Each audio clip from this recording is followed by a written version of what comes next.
The key turned in the lock at exactly 11:47 p.m.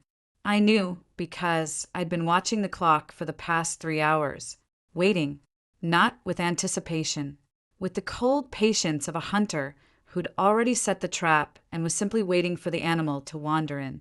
Nathan's footsteps echoed through the foyer, heavy, confident, the footsteps of a man who owned everything he surveyed, including me.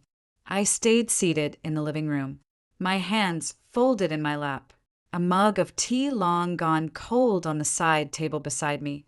I didn't stand. I didn't turn. I waited. Well, well, well. His voice boomed through the house like he was announcing himself to a stadium instead of walking into his own home. The prodigal husband returns, and not even a welcomette. I heard him drop his suitcase, heard the thud of leather against hardwood. Then his footsteps approached, stopping directly behind the couch where I sat. Aren't you going to say hello, Eloin? 31 days I've been gone. 31 fucking days. And you can't even look at me?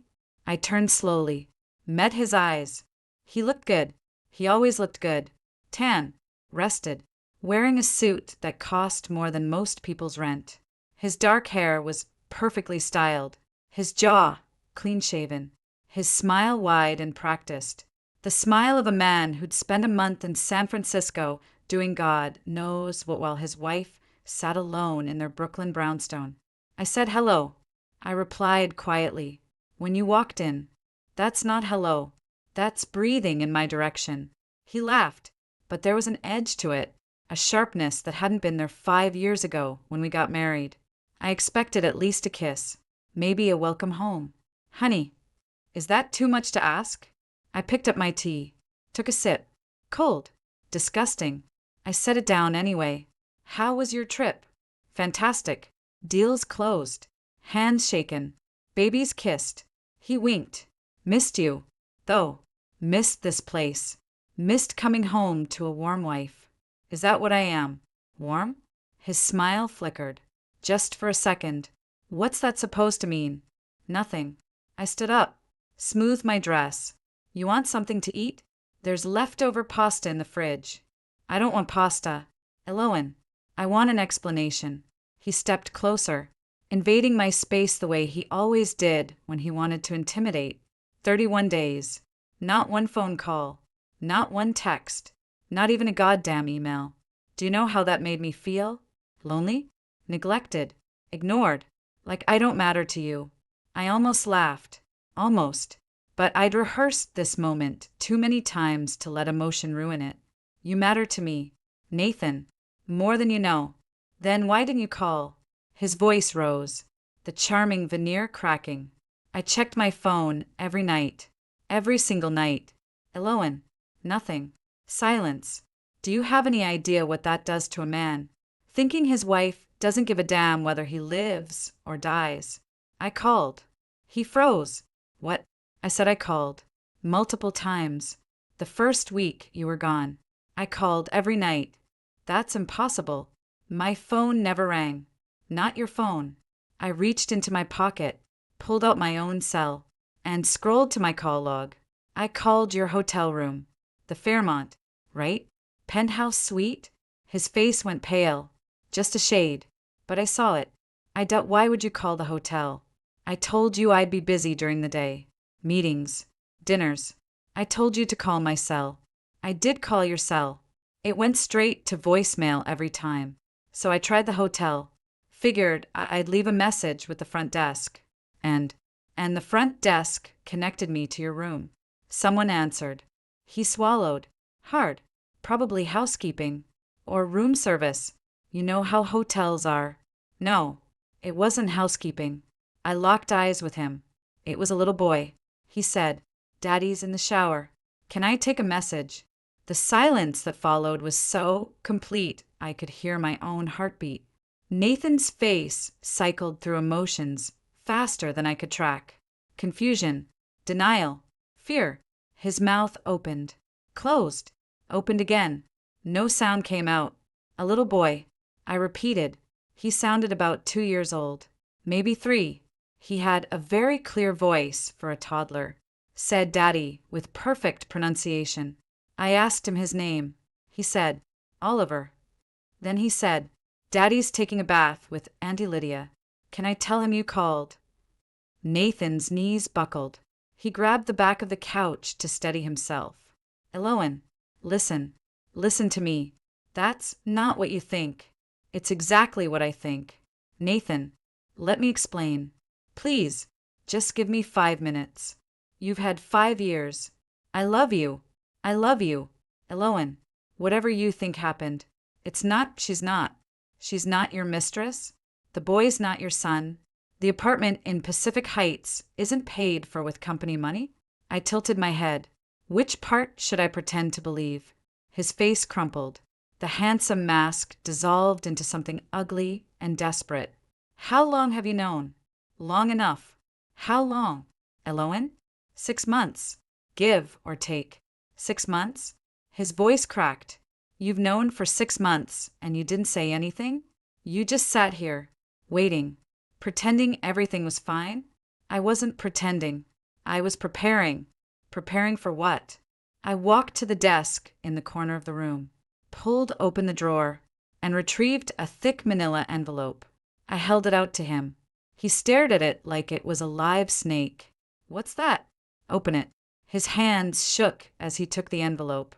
He tore it open, pulled out the contents, photographs, bank statements, credit card receipts, copies of text messages between him and Lydia, a lease agreement for the apartment on Vallejo Street, a birth certificate for Oliver Nathan Mercer, born March 14th, 2024. His voice trailed off. This is your life for the past 2 years. Documented, photographed, and notarized. I hired a private investigator the same week. I found the receipt for Tiffany's in your coat pocket. Remember? You said it was a gift for your sister. My sister doesn't wear diamond tennis bracelets. Nathan, she's a Buddhist nun in Tibet. He dropped the papers. They scattered across the floor like fallen leaves. Okay. You caught me. I'm a piece of shit. I cheated. I lied. I have a son. Fine. Congratulations. You win. I haven't started winning yet. What does that mean? I picked up my phone, tapped the screen, and held it up so he could see. This is a copy of the divorce petition I filed this morning, along with a restraining order freezing our joint assets. And this dot, I swiped to the next screen. .is a letter I sent to your board of directors, detailing the embezzlement scheme you and Lydia cooked up, complete with spreadsheets. His eyes went wide.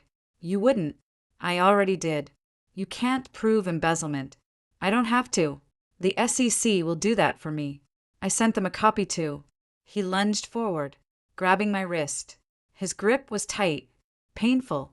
Listen to me. Eloan, you're making a mistake. A huge mistake. Everything is in my name. The house, the cars, the investments. You walk away with nothing. Nothing. Do you understand? I didn't flinch. Didn't pull away. I met his gaze and held it. Is that what Lydia told you to say? She's right. You'll be destitute. Homeless. Your mother's nursing home bills? Who do you think pays those? Me. Without me, your mother gets thrown out on the street. I smiled. It wasn't a nice smile. Funny you should mention that.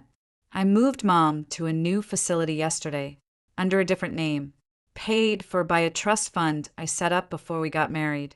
You know, from the book advances I earned before I quit my job to be your perfect little wife. His grip loosened. What? The money was always mine. Nathan, the book deals, the speaking fees, the journalism awards. I hid it in accounts you never knew about. Accounts you couldn't touch. You can't do that. We're married. Half of everything is mine. Half of everything we built together. But what I brought into this marriage, that's mine. And what you stole from your investors, that's going back to them. I pulled my wrist free. You're finished. Nathan, the firm is finished. Lydia is finished. The only question is how much time you'll spend in federal prison. His face twisted. Rage. Pure. Unfiltered rage. You bitch. You absolute fucking bitch. I've been called worse. You think you've won? You think this is over? He laughed, but it was hollow, broken. I have resources you can't imagine. Lawyers who will bury you. Connections that go higher than you'll ever reach. This isn't over. Eloan, this is just the beginning. No, Nathan. I walked to the front door, opened it, and gestured for him to leave. This is the end. Get out. Get out. This is my house. Not anymore. The restraining order includes temporary possession of the residence. You have 20 minutes to pack a bag. After that, I call the police. He stared at me like he'd never seen me before. Maybe he hadn't. Maybe the woman he married had been hiding beneath the surface all along, waiting for the moment she could finally emerge. You planned this, he whispered. Every step, every word. You planned all of this. I didn't plan it. I just paid attention.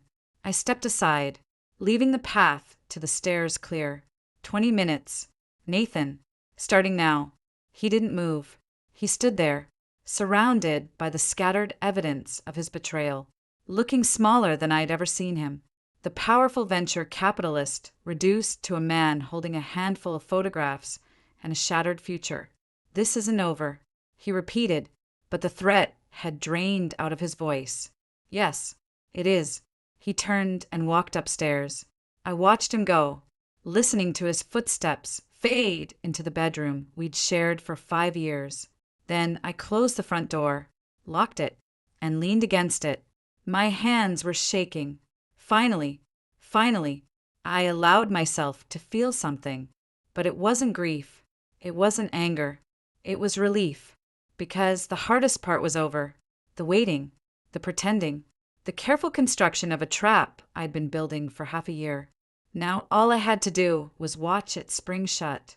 And somewhere in San Francisco, a little boy named Oliver was probably wondering why his daddy hadn't come home from his bath yet. He'd learn soon enough. They all would. 3 days before Nathan walked through the front door, I sat in a coffee shop in Brooklyn that smelled like burnt espresso and desperation. Marcus Chun was already there when I arrived, hunched over a corner table with a laptop and a stack of papers that looked like they'd been through a war. He was my former editor at the New York Chronicle, the man who'd taught me everything I knew about digging up secrets. He was also the only person I trusted with the truth.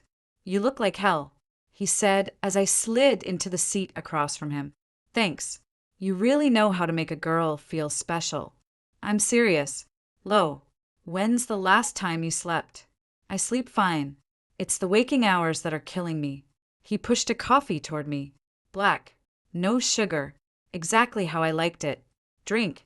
You're going to need it. I wrapped my hands around the cup, letting the warmth seep into my fingers. What did you find? Instead of answering, he slid a thick manila folder across the table. It landed with a heavy thud that seemed louder than it should have been in the quiet morning bustle of the cafe. That's everything. Bank statements, credit card records, flight manifests, property deeds, the works. I opened the folder. The first page was a photograph of Nathan and a blonde woman at a restaurant in Napa Valley. They were laughing, her hand on his arm, his mouth close to her ear. Intimate, familiar, the kind of closeness that took years to build. Or in their case, 2. Her name is Lydia Croft, Marcus said, tapping the photo, 34 years old. Former, certified public accountant. License suspended in 2021 for fraudulent reporting. Fraudulent reporting? That's a fancy way of saying she cooked the books. Exactly. She worked for a mid-sized firm in Seattle until they caught her funneling money into a personal account. She avoided criminal charges by paying restitution and surrendering her license. After that, she moved to San Francisco and reinvented herself as a financial consultant, which is how she met Nathan. Bingo. She pitched his firm as a potential client about 18 months ago. They hit it off, professionally at first, then personally. He pulled out another photograph. This one showed Nathan and Lydia entering a hotel in downtown San Francisco. This was taken 6 months into their professional relationship. They spent the weekend together at the Fairmont. Room 1204. Same room you called. By the way, I studied the photograph. Nathan looked happy. Genuinely happy. The kind of happy he hadn't looked at me in years. He bought her an apartment. I said, it wasn't a question. Pacific Heights. 3 bedrooms. 2 baths. Panoramic views of the Golden Gate Bridge. Purchased 14 months ago for $3.2 million. Paid for through a shell company registered in Delaware. Show me. He pulled out a stack of documents. Loan applications. Wire transfer receipts. Corporate registration forms. All bearing Nathan's signature. All routed through companies that existed only on paper. He's been embezzling from his own firm, I said slowly, tracing the money trail with my finger, using investor funds to pay for the apartment, the vacations, her lifestyle, not just her lifestyle, their lifestyle. He's been skimming for years.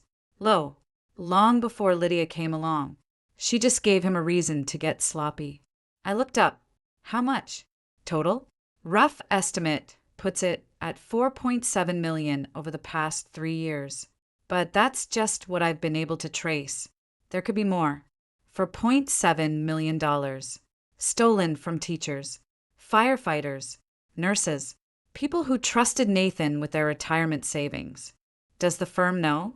Not yet, but they're starting to notice irregularities. I have a source inside the accounting department who says they're planning an internal audit next quarter. Next quarter, it is too late. By then, he'll be gone. Marcus leaned forward. What do you mean, gone? I set down my coffee. I found plane tickets, private charter, destination, Grand Cayman. Departure date is 3 weeks from today. Names on the manifest. Nathan Mercer, Lydia Croft, Oliver Mercer. Oliver? His son. Their son. Born March 14th of last year. Marcus's face went pale. Jesus Christ. He has a kid, a 2-year-old boy. Blonde hair, blue eyes, looks exactly like his father. I pulled out my phone and showed him a photograph I'd taken through the window of the Pacific Heights apartment. A little boy playing with blocks on a living room floor. Nathan's dimpled chin. Nathan's crooked smile. Marcus stared at the photo for a long moment. Then he looked up at me. How long have you known? About the affair? 6 months. About the embezzlement? 3. About the escape plan? 2 weeks. And you've been sitting on all of this? I've been building a case. There's a difference. He sat back in his chair, running his hands through his graying hair. This is massive. If you go public with this, it's not just Nathan who goes down. His entire firm collapses. Thousands of people lose their jobs. Pension funds get wiped out. I know. Do you? Because once you pull this trigger, there's no going back. Nathan will be ruined. Lydia will be ruined. But you'll be collateral damage too. The media will tear you apart. They'll paint you as a scorned wife, a bitter woman who couldn't keep her husband happy. Let them try. They will. And they'll succeed. That's how these things work. I met his eyes. I don't care about the media. Marcus.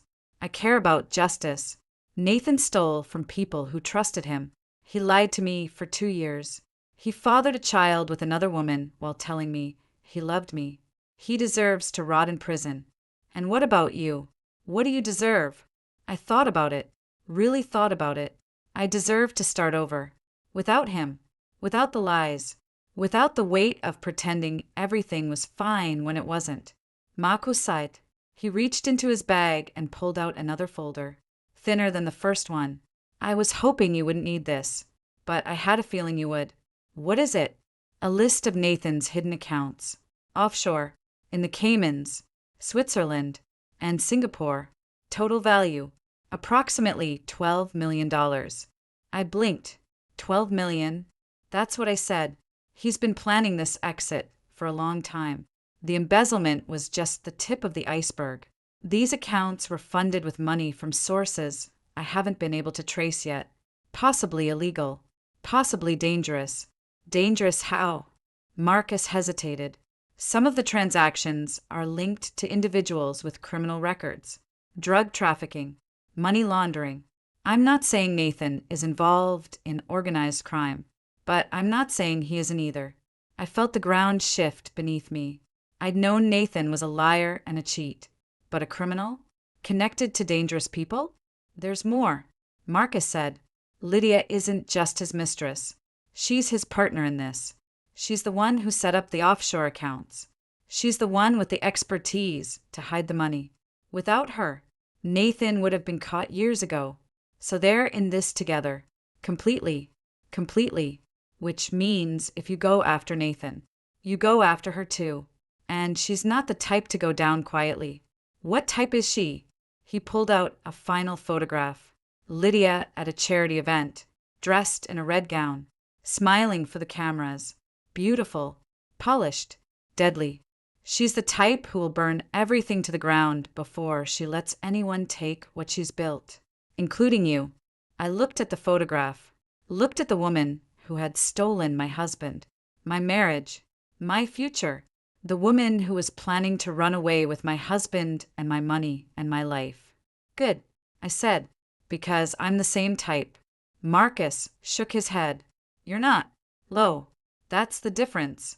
You're fighting for justice. She's fighting for survival. Those aren't the same thing. Maybe not, but they both end the same way. Which is, I closed the folder and stood up, with one of us walking away. And it's not going to be me. 2 days later, I stood outside the Pacific Heights apartment. The neighborhood was exactly what you'd expect from San Francisco's elite. Victorian houses painted in pastel colors, tree-lined streets, the constant hum of money in the air. The kind of place where people paid more for parking than most Americans paid for rent. Idi come alone. No backup, no witnesses, just me and a folder full of evidence and a heart full of rage. I rang the doorbell. A few moments later, the door swung open, and there she was, Lydia Croft, blonde hair perfectly styled, makeup flawless, wearing a cashmere sweater that probably cost more than my first car. She recognized me instantly. I could see it in her eyes. The flicker of recognition, followed by the smooth mask of polite indifference. Can I help you? You know who I am. She tilted her head, studying me like I was a bug she'd found in her salad. Eloan Mercer, Nathan's wife. I've seen pictures. Then you know why I'm here. Actually, I don't. Nathan and I are business associates. If you have concerns about our professional relationship, I suggest you take them up with him. I smiled. It wasn't a friendly smile. Business associates. Is that what you call it when you're sleeping with someone else's husband? Her expression didn't change. I don't know what you're talking about. Really? Then explain this. I pulled out a photograph from my bag. Nathan and Lydia at the Fairmont, kissing in the elevator. And this, another photograph. Nathan's hand on her waist at a restaurant. And this, a copy of the lease for the apartment we were standing in front of. She glanced at the photographs, then back at me, still calm, still composed. You've been following me. I've been investigating you. There's a difference. Investigating, that's a strong word for stalking. It's not stalking when you have a legal right to the information. As Nathan's wife, I have a legal right to know where our marital assets are being spent, including the $3.2 million he used to buy this apartment. Something flickered in her eyes, just for a second. Then it was gone. I don't know what you're talking about. I think you do. I think you know exactly what I'm talking about. I think you've been helping Nathan embezzle money from his firm for the past 2 years. I think you set up the offshore accounts. I think you planned the escape to Grand Cayman. And I think you're about to find out that you're not as smart as you thought you were. She laughed. A cold, brittle sound. You're delusional. You have no proof of anything. I have plenty of proof. Enough to send both of you to prison for a very long time. Then why are you here? Why not just go to the police? Because I wanted to give you a chance. I stepped closer. Walk away. Leave Nathan. Take your son and disappear. I won't come after you. She stared at me. For a long moment, neither of us spoke. Then she smiled. It was the ugliest smile I'd ever seen. You think you can threaten me? You think you can waltz into my home and tell me to disappear? I've been planning this for 2 years. Eloan, 2 years. I've sacrificed everything for this. My career, my reputation, my freedom. And you think I'm just going to give it up because you show up with some photographs? I'm not asking you to give it up. I'm asking you to choose. Walk away now, and you keep your freedom. Stay, and you go to prison. Prison? She laughed again. You don't have the power to send me to prison. You're a housewife, a nobody. Nathan told me everything about you. You gave up your career to play domestic goddess. You have no friends, no connections, no resources. You're nothing. I was a journalist for 10 years. I won awards. I broke stories that brought down politicians and CEOs. I have connections you can't imagine. Then use them. She crossed her arms. Go ahead. Call your contacts. See what happens. But I should warn you. Nathan has friends in very high places. Friends who would hate to see his reputation destroyed. Friends who might decide to destroy yours instead. Is that a threat? It's a promise. We stood there, facing each other. Two women who hated each other with the kind of pure, burning hatred that only comes from loving the same worthless man. Finally, I reached into my bag and pulled out a legal document. This is a subpoena. You're being served for fraud, embezzlement, and conspiracy. The trial date is set for 6 weeks from now. Her face went white. You can't do this. I already did. I handed her the document. Your accountant flipped. He's wearing a wire right now. Everything you say from this moment forward is being recorded. She looked past me, searching the street for someone. Anyone. You're lying. Am I? I raised my voice slightly. Detective Morrison, you can come out now. Nothing happened. Lydia's face shifted from fear to triumph. There's no one there. You're bluffing. I smiled. I know. But you didn't know that. Did you? Her eyes widened. Rage flooded her features. You bitch. See you in court. Lydia. I turned and walked away, leaving her standing in the doorway of her beautiful apartment, clutching a subpoena and shaking with fury. Behind me, I heard the door slam. My phone buzzed. A text from Marcus. Did it work? I typed back. She's scared. That's enough for now. Another buzz. Be careful. She's dangerous. I looked up at the apartment building, at the window where I'd seen a little boy playing with blocks, at the silhouette of a woman watching me from the second floor. Too late, I whispered. I'm already in danger. And somewhere in the city. Nathan was probably getting on a plane, thinking he'd escaped. He hadn't. None of them had. My phone rang at 6:47 a.m. I was already awake, had been for hours. Sleep had become a luxury I couldn't afford. Not with the clock ticking down to Nathan's planned escape. Every creak of the house, every shadow that passed the window, every notification on my phone felt like a warning. I grabbed the device, expecting Marcus or my lawyer. It was Nathan. I almost didn't answer, but curiosity won. I needed to hear what he had to say now that the dust had settled and the reality of his situation was sinking in. Hello, Nathan. Eloan. His voice was different. Calm. Too calm. The frantic energy from the night before had been replaced by something colder, more controlled. I'm glad you picked up. Why wouldn't I? Because you're smarter than that. Usually. He paused. I assume you've spoken to your lawyer by now. I have. Then you know this isn't going to be as easy as you thought. I felt a chill run down my spine. What are you talking about? I'm talking about leverage. Eloan, you think you have all the cards, but you forgot one. I gripped the phone tighter. I didn't forget anything. You forgot about your mother. The words hit me like a physical blow. My mother, Margaret Ashford, 72 years old, fading into the fog of early onset Alzheimer's, living in a care facility that cost $12,000 a month. Money I paid from the allowance Nathan gave me. Money that came from his firm. Money that was suddenly very, very dirty. What about my mother? I own the holding company that owns Sunrise Haven. Bought it 6 months ago through a shell corporation. Thought it might come in handy someday. He chuckled. Turns out I was right. You're lying. I'm not. Check the records. Meridian Health Group. That's the parent company. And Meridian is owned by a subsidiary of Mercer Capital Holdings, which is owned by me. Sole shareholder. I felt the blood drain from my face. I'd checked everything. Bank accounts, properties, investments. But I'd never thought to check the ownership structure of my mother's nursing home. Why? I managed. Because I'm not stupid. Eloan, I knew you were capable of this. I knew someday you might try to hurt me. So I made sure I had something to hurt you back with. What do you want? I want you to drop the divorce. Drop the investigation. Call off your lawyer and your journalist friends. Let me walk away clean. And your mother stays in her nice, comfortable facility. Try to destroy me. And she gets evicted, transferred to a state hospital. Or worse.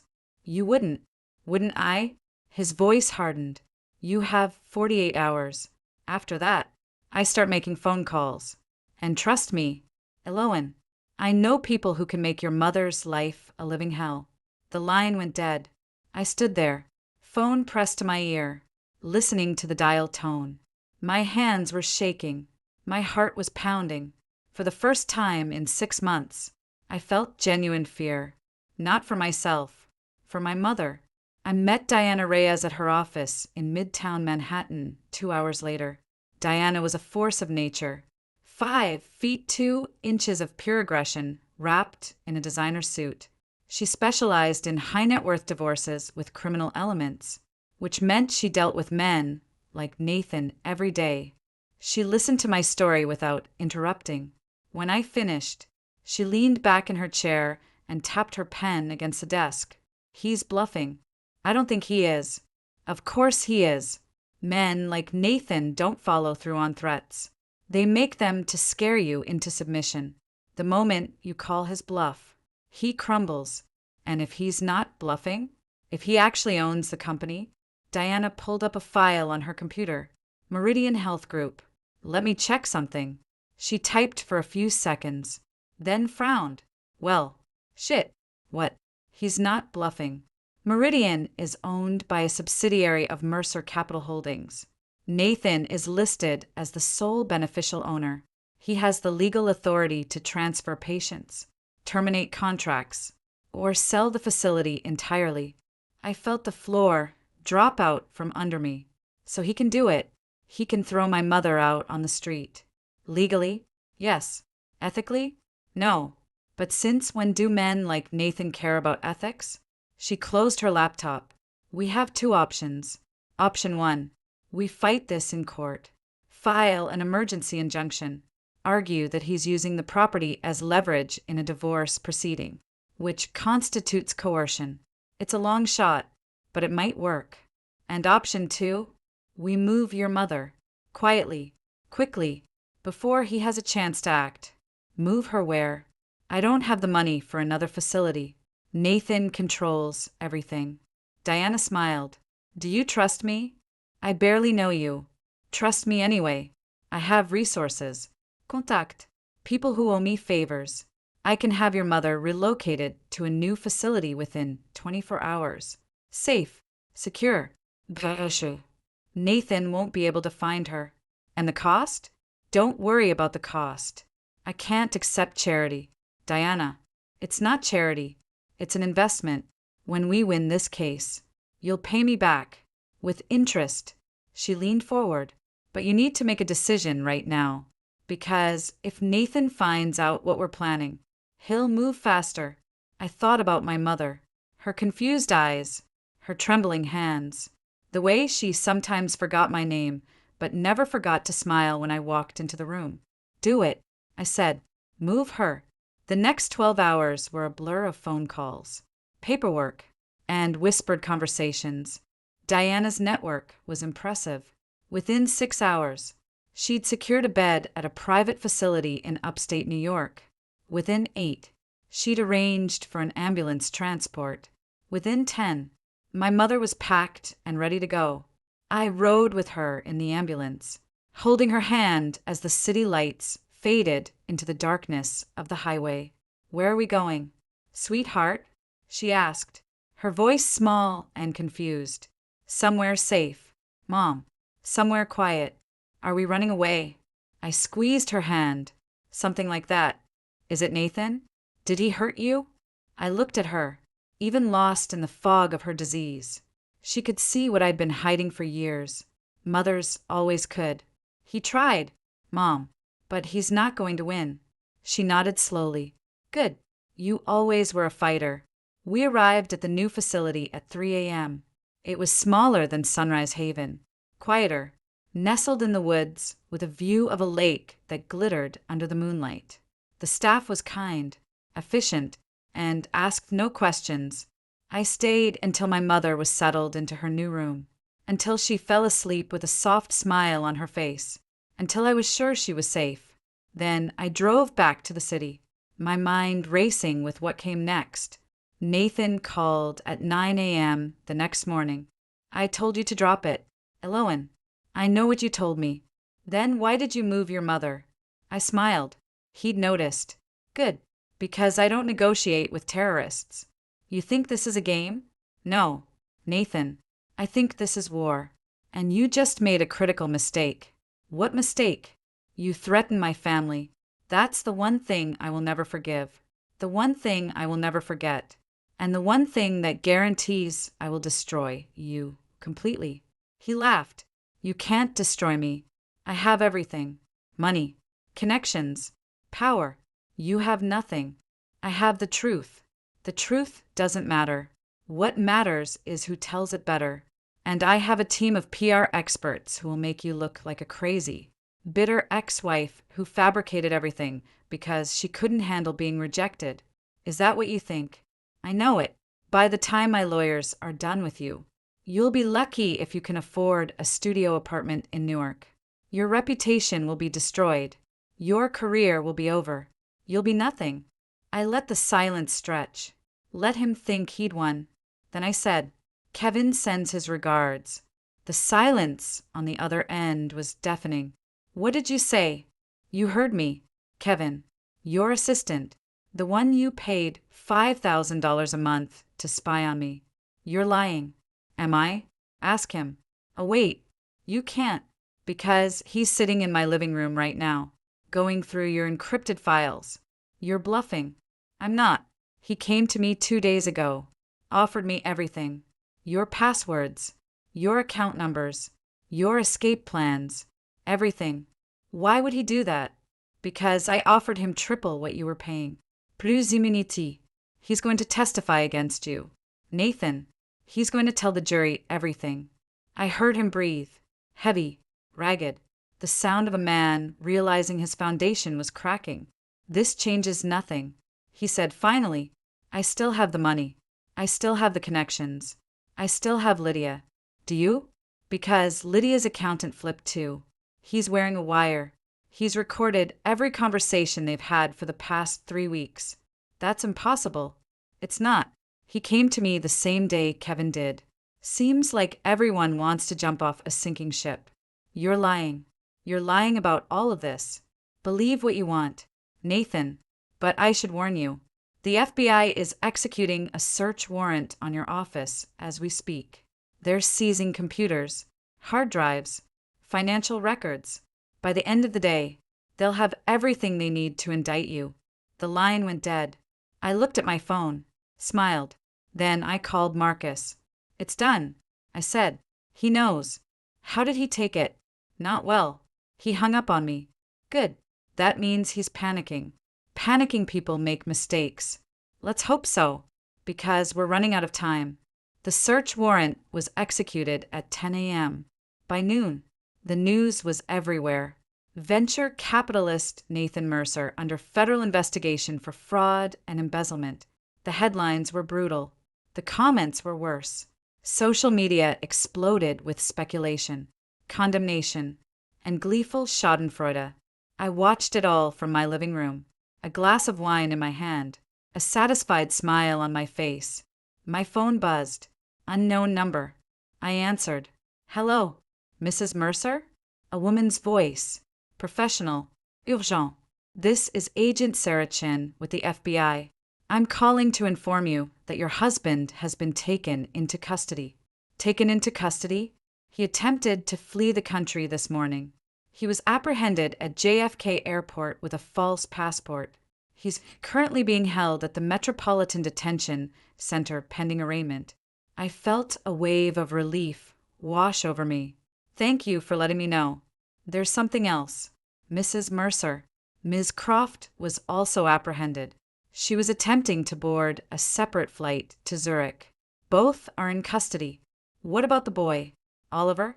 He's been placed in temporary foster care pending a custody hearing. Given the circumstances, it's unlikely either parent will regain custody anytime soon. I close my eyes.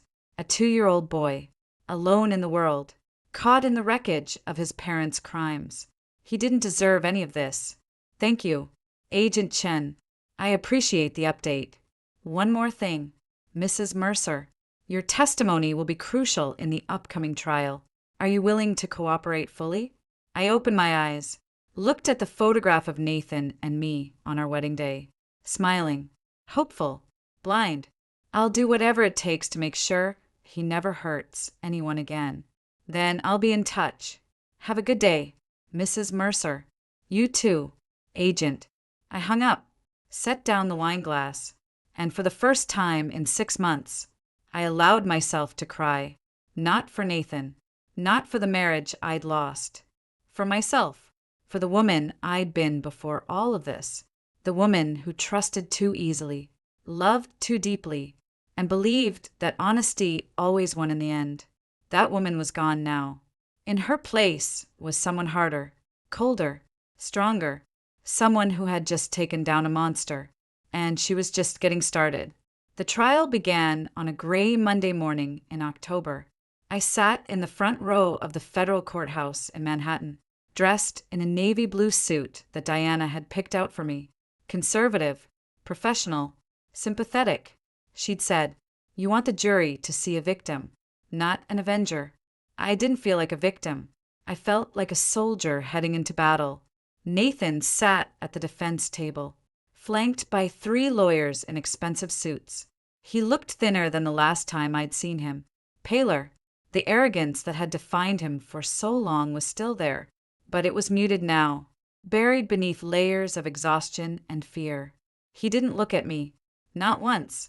Lydia sat at a separate table, her own legal team surrounding her like bodyguards. She looked composed, polished. Her blonde hair was pulled back in a severe bun, her makeup flawless, her expression unreadable. But I saw her hands, trembling slightly against the wood of the table. She was afraid too.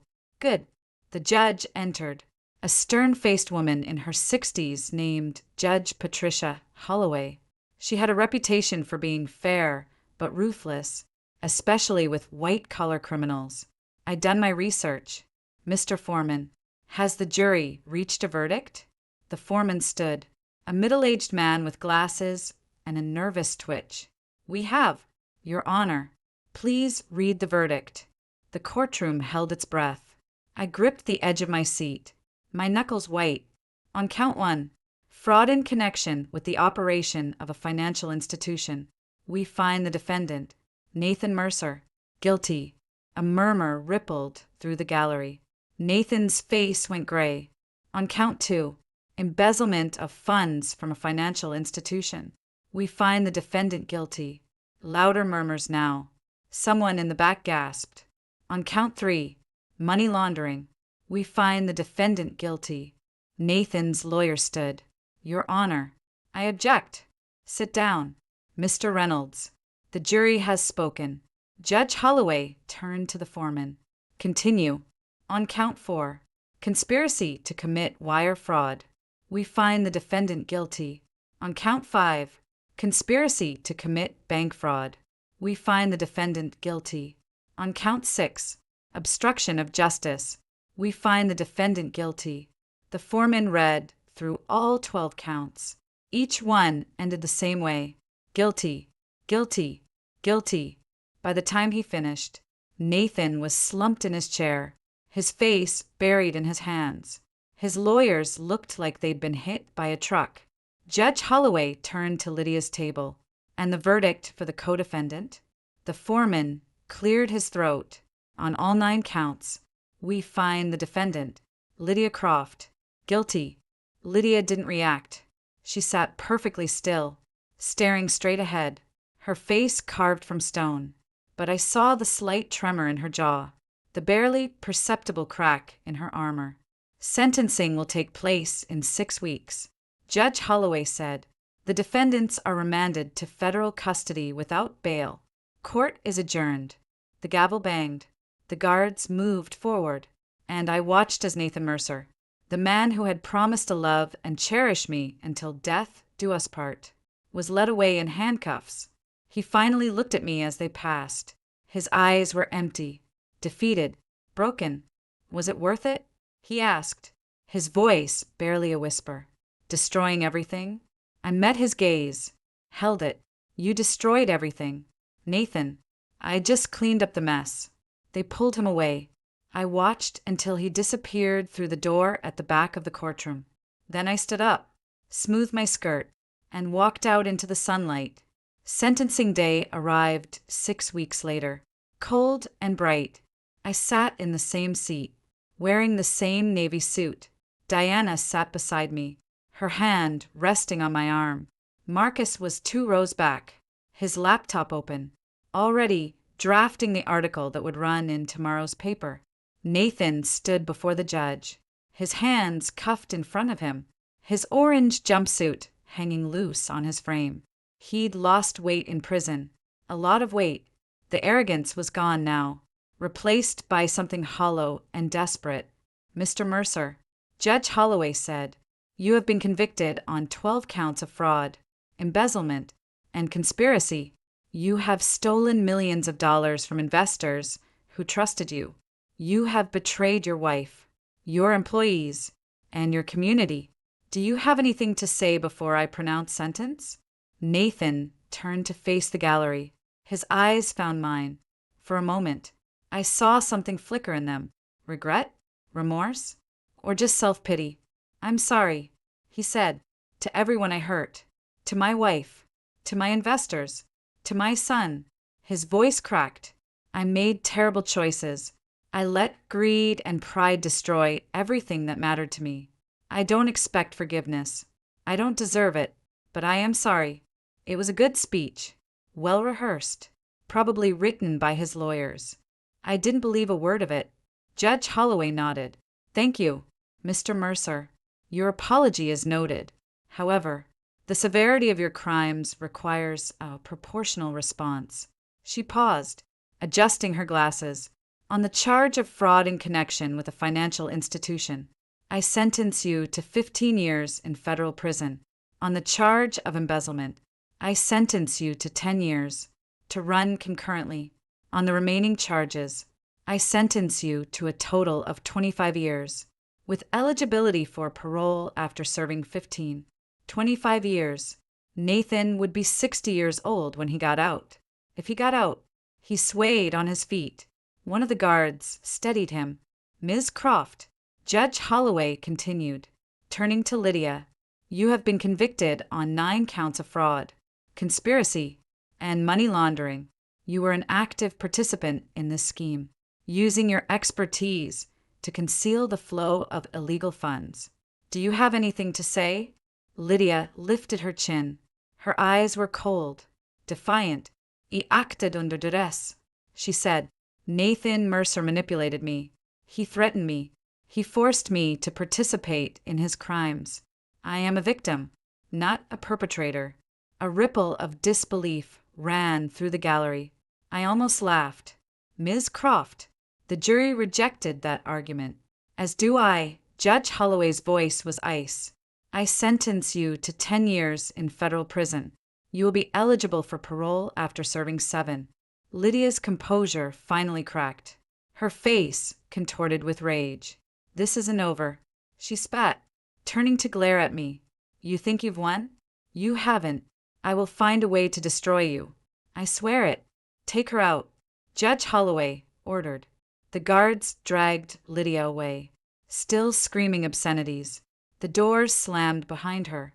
Silence fell over the courtroom. Judge Holloway turned to me. Mrs. Mercer, I want to commend you for your courage in coming forward. Too often, victims of financial crimes suffer in silence. You chose to speak out, and in doing so, you protected countless others from suffering the same fate. Thank you. I nodded, unable to speak. Court is adjourned. 6 months later, I stood on the balcony of my new apartment in Brooklyn, watching the sun set over the skyline. The apartment was smaller than the brownstone I'd shared with Nathan. Cheaper, but it was mine. Paid for with money I'd earned myself. From the book deal I'd signed 3 months after the trial ended. The book was called The Silence Between Us. It was the story of my marriage, my investigation, and my revenge. It had spent 12 weeks on the New York Times bestseller list. The movie rights had been optioned by a production company in Los Angeles. I'd donated half the proceeds to a fund for victims of financial fraud. The other half was sitting in a savings account, earning interest, waiting for the day I decided what to do next. My phone buzzed. A text from Marcus. Breaking story. CEO of major tech firm, cooking the books. You in? I smiled. Typed back. Always. I'd returned to the New York Chronicle 3 months ago, not as a staff writer, but as a freelance investigative reporter. I worked when I wanted, on stories I cared about, with no one telling me what to do or when to do it. It was the first time in years I felt truly free. My phone buzzed again. This time, it was a video call from my mother's facility. I answered. Hi, Mom. Her face appeared on the screen, confused at first, then lighting up with recognition. Eloan, my beautiful girl. Where are you? I'm home, Mom. In Brooklyn. Brooklyn? That's far away. It's not that far. I'll come visit you this weekend. I promise. You better. The food here is terrible, and the nurses are mean. I laughed. The nurses weren't mean. They were wonderful. But my mother's version of reality was shifting more every day, and I'd learned to meet her where she was. I'll bring you chocolate chip cookies, I said, from that bakery you like. The one on 7th Avenue? That's the one. Good. And bring that nice young man you've been seeing. What's his name? Sam? I felt a warmth spread through my chest. Sam. Yes. I'll bring him too. Good. I like him. He has kind eyes. He does. We talked for another 20 minutes, until my mother grew tired and the nurse gently took the phone away. I watched her wave goodbye, her face soft and peaceful, and felt a surge of gratitude so intense it brought tears to my eyes. She was safe. She was happy. That was all that mattered. Later that night, I sat in my living room, a glass of wine in my hand, scrolling through the news on my phone. Nathan's trial had spawned a dozen other investigations. 3 more executives at his firm had been indicted. 2 banks were being audited. A senator had resigned after it was revealed he'd accepted illegal campaign contributions from Mercer Capital Holdings. The ripple effects were still spreading, touching people I'd never meet, changing lives I'd never see. I felt no guilt, only satisfaction. My doorbell rang. I checked the peephole. Sam stood on the doorstep, holding a bottle of wine and a pizza box. He was tall, lanky, with messy brown hair and glasses that always seemed to be slipping down his nose. He was a librarian at the Brooklyn Public Library, quiet, thoughtful, endlessly kind, the opposite of Nathan in every possible way. I opened the door. You're late. Sorry. There was a line at the pizza place. He held up the box. Pepperoni and mushrooms. Your favorite. You're forgiven. I stepped aside to let him in. Come on. I was just reading about the latest developments in the Mercer case. He set the pizza on the kitchen counter. Anything interesting? The SEC is expanding their investigation.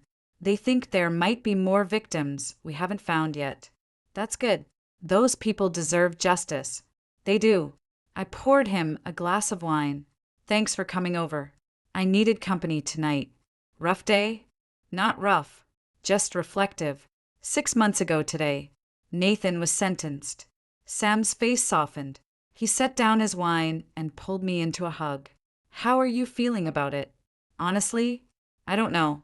Relieved, satisfied, a little sad, maybe. Not for him. For the person I used to be. The person who believed in him. That person is still there. She's just stronger now.